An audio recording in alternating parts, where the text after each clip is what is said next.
Olá! Notívaga, ela é intensa e muito crítica. Se diz apaixonada e é altamente apaixonante. Como não amar a cabeça pensante de tantas criações e criaturas? A filha efusiva do seu Felisberto e da Dona Terezinha é natural de Novo Hamburgo e super mãe e super amiga da Natália e da Martina. Aos 44 anos é produtora cultural, diretora, atriz, escritora e palhaça. Aliás, a palhaça Gelatina é uma das grandes criaturas. Aos 11 anos quis ser freira. Hoje, inimaginável para alguém com tanto prazer ao ter engravidado, parido e amamentado. Entre dezenas de projetos, há 10 anos fez o PIN por 10 anos, Primeira Infância Melhor, na Redenção, em Porto Alegre, que lhe enche de orgulho, onde produz e apresenta. Hoje teremos uma conversa de peso com Cleia Regina Halbert. Cleia Halbert, grande prazer te receber para essa conversa de peso. O prazer é meu lindo. 10 anos de PIN. Um belo projeto, né? Esse projeto é do governo do estado. Tomara que ele tenha vida longa. Vida longa, porque é um projeto maravilhoso, onde vai trabalhando as crianças desde que estão na barriga da mãe, né? Então isso dá uma satisfação gigante poder já receber essas crianças com tanto carinho, preparação. E a Palhaça Gelatina faz o mestre de cerimônia desse projeto, circula pelo estado. Como é que é essa história da Palhaça Gelatina ser o melhor de ti? Palhaça Gelatina, sabe que eu adorei essa definição. Às vezes eu coloco o figurino dela e a maquiagem e tenho vontade de não sair mais dali. É que o clown, ele é a parte mais exagerada da gente, né?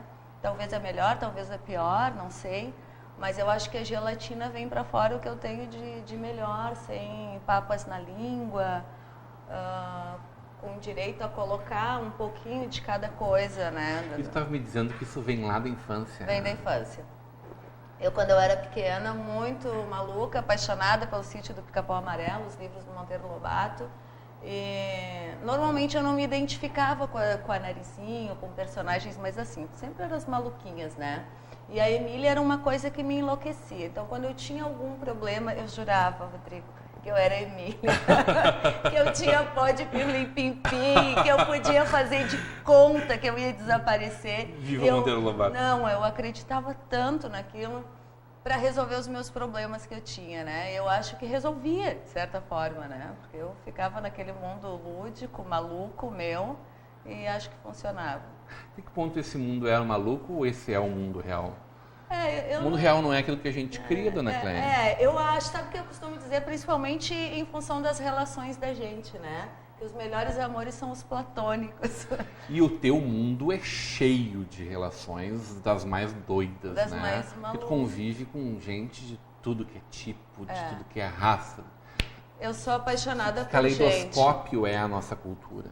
Eu sou muito apaixonada por gente, eu sou enlouquecida por conhecer pessoas e não lugares, saber da cultura delas, saber como elas pensam, poder estar o tempo todo mudando de ideia, o tempo todo trocando de opinião, sabe? Aprendendo com as pessoas, sabendo coisas novas. Isso é encantador, né, Rodrigo? Isso é fantástico. E esse mundo das artes aí faz a gente conhecer muita gente. Tinha um parceirão aí, né?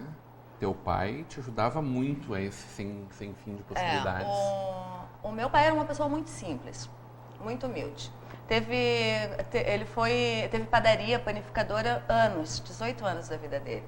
E os dois se separaram, meu pai e a minha mãe, e eu trabalhava no ramo de móveis, tinha fábrica, eu pensei, eles fecharam o comércio, eu pensei, e agora? O que vai ser dele? E ele veio e aprendeu muita coisa junto, e a gente seguiu trabalhando junto e viramos parceiros. Aí me separei, vim para o teatro e queria ele junto. O que eu vou fazer com meu pai agora no teatro? Como vai ser isso? E ele foi meu parceiro em tudo, sabe? Em toda a parte de produção, de cenário, de figurino, inclusive de atuação, né? Que me surpreendeu.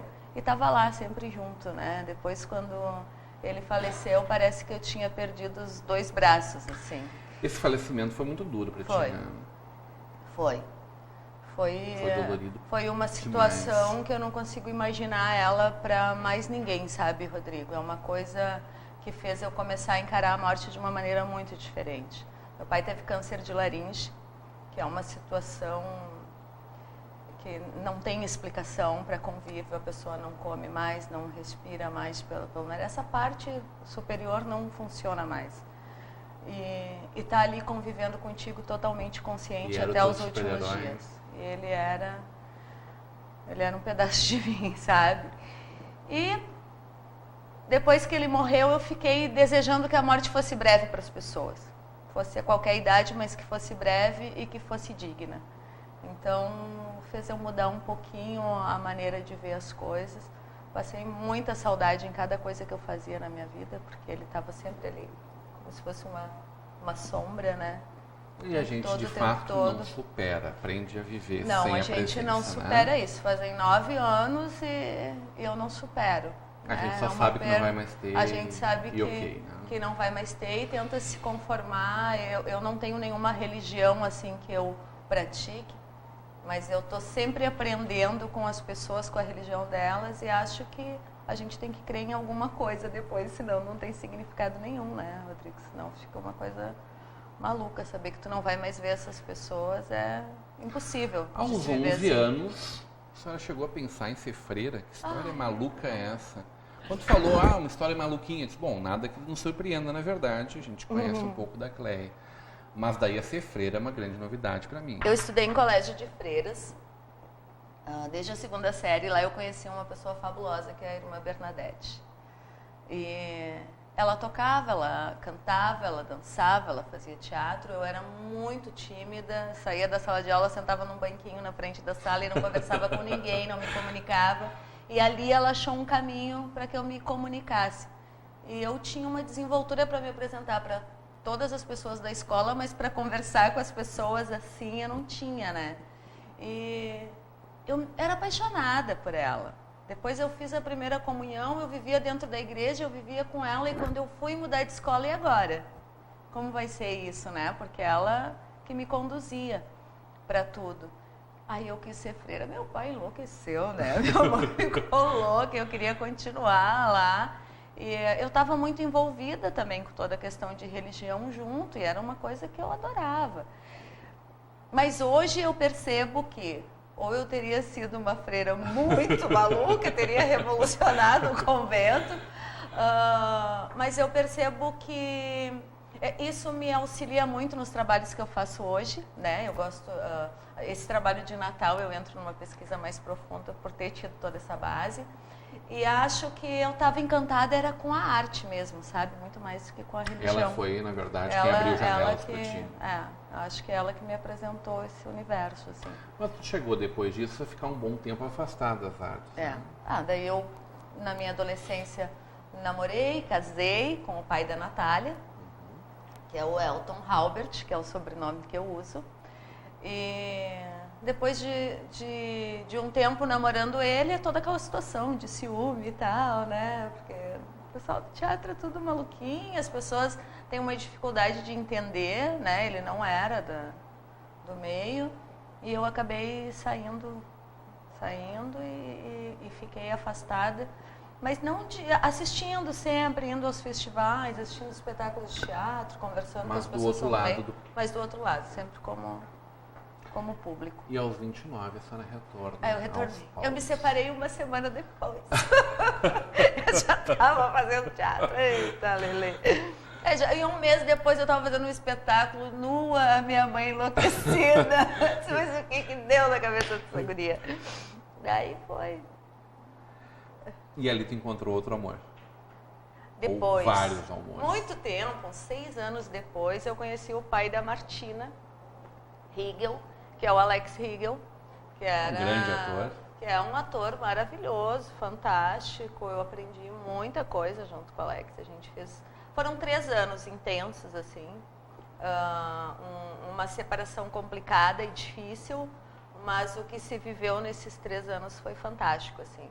Senti mais falta do Alex no palco do que na minha vida pessoal, porque era uma junção fantástica, tá? Com ele, né? Uma dobradinha perfeita. O Alaor e a Gelatina, para mim, eram parceiros perfeitos, eu acho assim. que todo mundo sente falta deles. Foi fantástico, assim, era maravilhoso. E esses dois foram longe, né? O Alaor e a Gelatina. Sim, o Alaor é um personagem que o Alex tinha da época da Caravana da Alegria, que depois ele continuou com carreira solo. escreveu um livro, né? 2 livros até. E a gelatina seguiu com o trabalho também, solo nessa linha, não fiz nenhum livro, nada, mas continuei trabalhando nessa linha que é feiras de livro, né? Eu fiz mais de 200 feiras de livro com a Palhaça Gelatina. Bastante coisa. É difícil pra caramba viver de arte, né? Eu acho que é difícil pra caramba viver. Isso que eu acho, entende? Eu acho que... Mas às vezes tu não sente que escolheu um caminho ainda mais complicado? Cleia, tu montou o Incomum muito antes do Incomum existir, né? Sim. E aí veio um empresário, viu aquele espaço que tu já tinha enxergado e botou ali um bar maravilhoso. Exato. Né? Quer dizer, talvez como um espaço de arte não tenha... Não, o problema ali do Incomum é que aquele espaço ali é uma área onde tem moradores. Do lado do Incomum tem uma escola de inglês e ali começou a ter um atrito porque a frequência que eu tinha era muito maior que a do Incomum. Porque durante o dia eu recebia lá 500 crianças para fazer oficinas, para assistir teatro. Aquele espaço era maravilhoso. Das árvores, às vezes, a gente dava oficinas. Ele tinha uma função muito mais social, Rodrigo, do que qualquer outra coisa, porque as crianças que a gente atendia eram do município, né? As oficinas que a gente dava eram gratuitas, porque eram para descobrindo talentos que vinham depois trabalhar na Companhia do Riso. Então, vinha gente da Redentora, vinha gente de Canudos, vinha de tudo que era ponto para fazer oficina ali. Poucos alunos eram pagantes, que se tivesse oficinas que algum professor promovesse, fosse pagante. Mas tinha essa dificuldade pelo tipo de público que frequentava aquele espaço dentro daquele bairro. Preconceito, na verdade, entende? Então, tinha o pessoal do hip hop, que era onde tinha dificuldade maior por causa do som e tudo. Então, eu acabei desistindo por conta disso, porque toda vez tinha algum probleminha em relação à música, em relação à frequência do pessoal. Até o barulho do som das crianças falando incomodava os vizinhos ali. Puro preconceito. Não, os vizinhos, quando a gente diz os vizinhos...